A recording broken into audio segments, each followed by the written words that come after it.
Records released in the 1970s have some of the best packaging we have ever seen. There's some really cool and innovative stuff. Today I want to run through 10 of those, 10 of the many possibilities. Remember to stick around to the end of this video for the viewer question of the week. Let's kick things off talking about Led Zeppelin. The Led Zeppelin 3 cover and gatefold includes a collection of images on a white background, many of them connected thematically with flight or aviation, but there's a bunch of other odds and ends here, including corn on the cob and a castle. But check this out, behind the front cover is a disc that can rotate. And it's covered with more images, including photos of band members which show through holes in the cover. On the back of the record are some photos of the band. Nothing really special, but cool nonetheless. Led Zeppelin had some really cool album covers in the 70s. I want to run quickly through a couple more. Physical Graffiti includes a die-cut sleeve designed to depict a New York City apartment block. You can change who is in the windows by swapping out the inner sleeves. When you do, you see various pop culture icons through the windows, including W.C. Fields, Buzz Aldrin, Lee Harvey Oswald, the Pope, and of course the band members. You can also make it so the windows are blank and the shades are drawn, or if that's too dull for you, you can flip the insert so the words Physical Graffiti appear in the windows. In 1976, this was nominated for a Grammy in the category of Best Album Design, and I gotta say, this is one of my favorite album cover concepts of all time. The building, by the way, is real. It's located at 96 and 98 St. Mark's Place in New York City, though the 4th floor of the building was cropped out for the album cover so that it would fit that square format. If you want to learn more, check out a video I did about album covers in real life. I will leave a link to that below this video. You cannot talk about Led Zeppelin album packaging without mentioning In Through the Outdoor. This one had an outer sleeve that looked like a plain brown bag, or maybe a bootleg album with a rubber stamp on it. There were actually 6 different album covers, and you didn't know which one you got until you unwrapped it. So that's pretty darn good marketing, making fans buy more albums than they would otherwise. Each album cover, once you took the brown paper bag off, showed a bar scene from a slightly different angle. The spine of each record is labeled A through F, so you know which album cover you have. Each album cover was assigned a letter. The inner sleeve is kind of cool too. It features this black and white line artwork. When you get it wet, it changes color. In 1980, Hypnosis, the company that designed this packaging, was nominated for a Grammy Award again in the category of Best Album Package. The Rolling Stones were another band which in the 1970s got album packaging right. One of my favorites is Sticky Fingers. The cover emphasizes the suggestive innuendo of the album's title, including a working zipper and perforations around the belt buckle that open up to reveal some tighty-whities. I found this one at a thrift store, and the previous owner had peeled open the album cover so you can see exactly what's inside. If you look closely, there is a stamp on the tighty-whities that says Andy Warhol, followed by the words, "This photograph may not be, etc." The idea for this album cover was conceived by Andy Warhol, but he didn't actually take the photograph or do any of the design work. Many people believe the cover model is actually Mick Jagger, but apparently that's not the case. One other side note, many retailers complained about the zipper and the fact it was damaging the record. So later on, when this was shipped, the zipper was lowered halfway down so it aligned more with the center label, so the record itself did not get damaged. Some Girls. This is another interesting one. The cover was made to look like an old ad or catalog for Valmore Products, a cosmetics company based out of Chicago. Kind of like Physical Graffiti, the album was die cut and you could change the faces you see, including Rolling Stones members and female celebrities. Several of the celebs, after the album came out, threatened to sue, including Lucille Ball and Farrah Fawcett. The images were subsequently changed at a later date.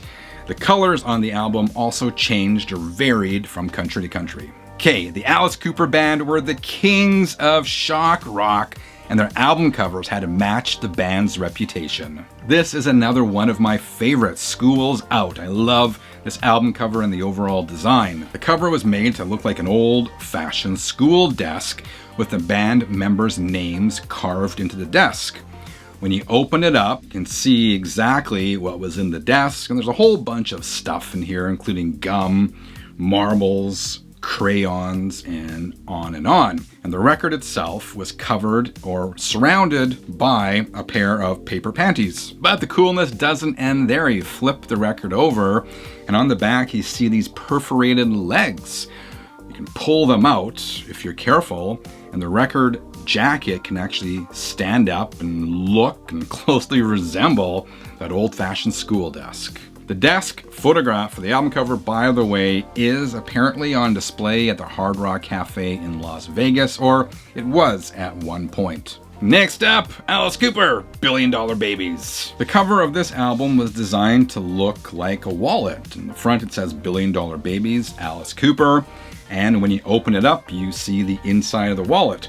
On the left side, there are pictures of the band, and again, that's perforated, so you could take those out and use them as trading cards. I want to leave these ones intact. And on the right, you see, I don't know what you'd call that, a billfold?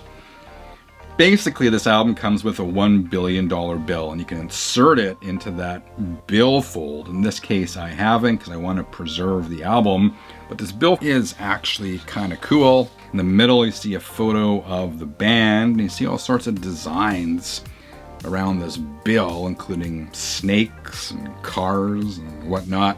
And when you flip it over, you see a bunch of other images, and you could stare at this all day and probably continue to find more things the longer you looked at it. Finally, the album also came with a custom inner featuring lyrics for all the songs, and you flip that over and there's this famous shot of the Alice Cooper band, including this this unhappy baby dressed up as the $1 Billion Baby. Check this one out, Muscle of Love, again by the Alice Cooper Band. This record was packaged in a cardboard carton with a stain intentionally printed along the bottom.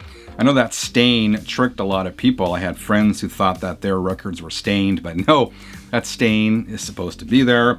On the front it says, attention, this carton contains one Alice Cooper Muscle of Love and Fragile. You flip it over, it says, do not bend, avoid excessive heat. Then it has the songs, and then it has the Warner Brothers address on the bottom. Again, you see that same staining and the words phonograph record. On the inner sleeve, the band members appear dressed as sailors. In the before daytime shot, they are about to enter a nude wrestling emporium. In the after nighttime shot, on the other side of the sleeve, they appear beaten and sprawled out on the street, having been thrown out of the club.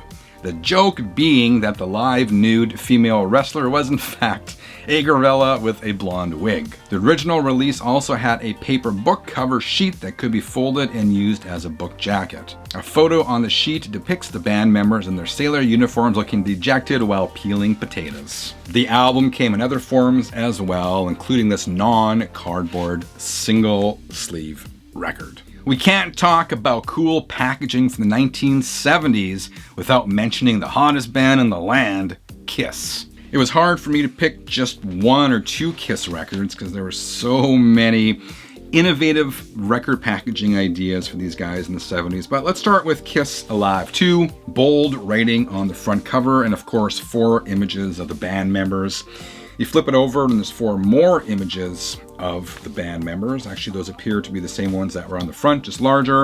And of course, we have the track listings. Kiss did have excellent gatefolds, and this one is no exception. You open it up and see Kiss in full action live. And what kid in the 1970s looking at this did not want to see Kiss in concert? But it doesn't end there. Of course, this is a 2 LP set, so there's a lot of room to pack in some goodies. One of them was this booklet called The Evolution of Kiss. Flipping through this, you see various images of the band members over the years. Gene Simmons, Paul Stanley, action shots of the band members live, Ace Frehley, Peter Criss, and on the back there is some text talking about the evolution of Kiss. But that's not all. This record also came with a sheet of removable tattoos. Now these, the original ones, are really hard to find nowadays. So I'm going to be very careful with these ones. But if you look closely, there's tattoos there of the band members.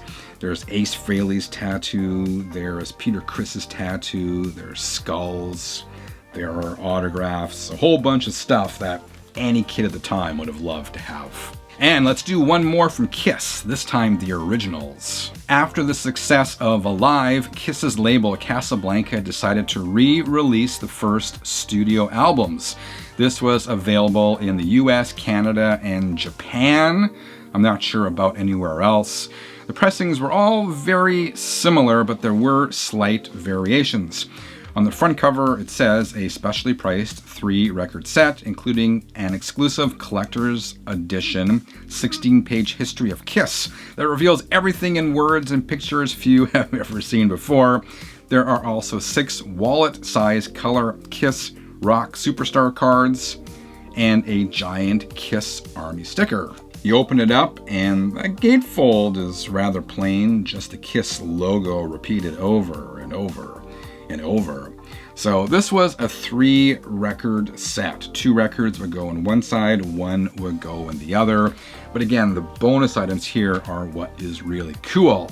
I love this booklet, just again telling the whole history of Kiss with some stories every Kiss fan has now heard a million times, but it's nice to have them all here along with the images. This is very, very early Kiss stuff. And again, the giant sticker advertised on the front cover was, again, really quite a giant sticker. And again, this is really hard to find nowadays, especially in this condition. All right, 33ers, what are some of your favorite album packages from the 1970s? Let me know in the comments below. Also, check out this video I did about classic album covers in real life. I think you will really dig it.